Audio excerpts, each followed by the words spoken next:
qui est metteur en scène et animateur. Oui, bonjour. Bonjour Alex Good. Bonjour les amis, ça va bien? Ouais, ça va. Et vous?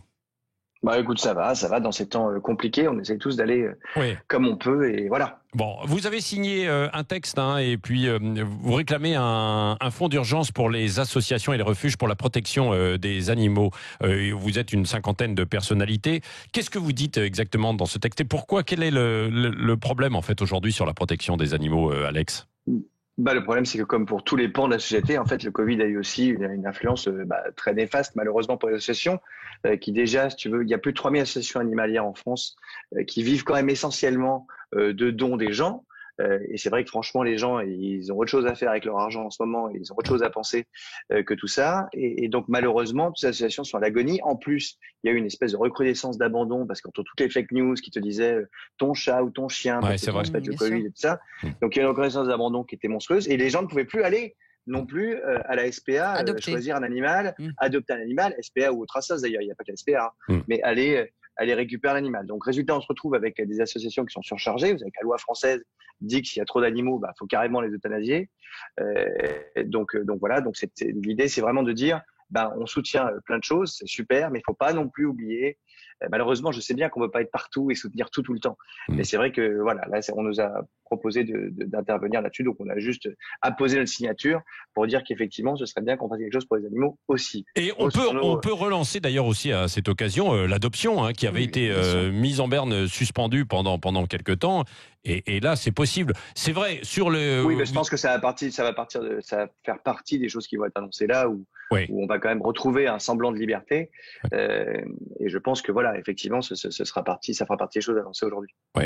Cécile, une question. Non, mais je ne connaissais pas votre engagement pour les animaux, Alex Good.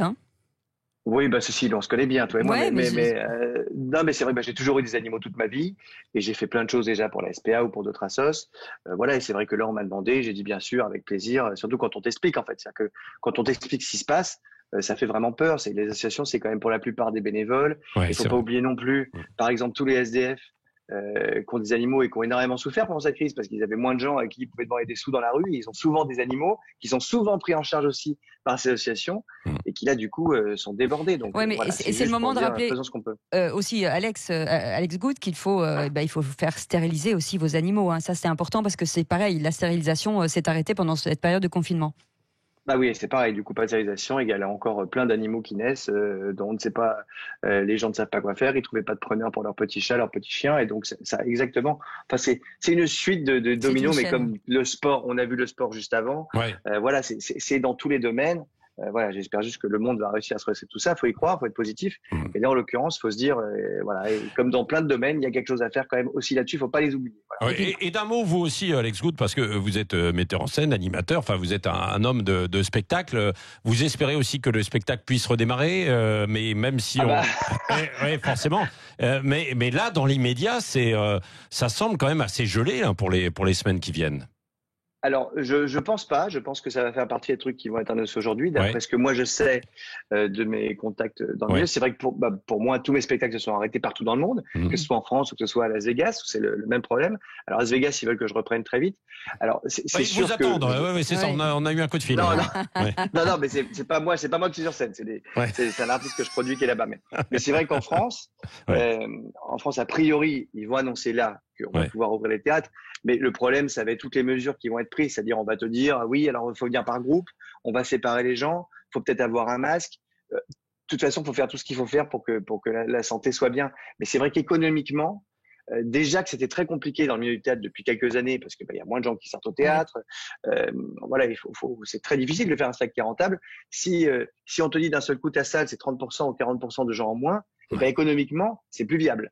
Donc, va falloir qu'on trouve des solutions, qu'on espère. Quelles sont les solutions possibles pour le théâtre? Parce que ce que vous disiez, Alex, de toute façon, déjà, ça va être de limiter malheureusement de limiter le nombre de personnes que tu as sur scène, parce que plus tu as de gens sur scène, plus il faut qu'il y ait des gens dans le public pour payer, donc ça va être très compliqué.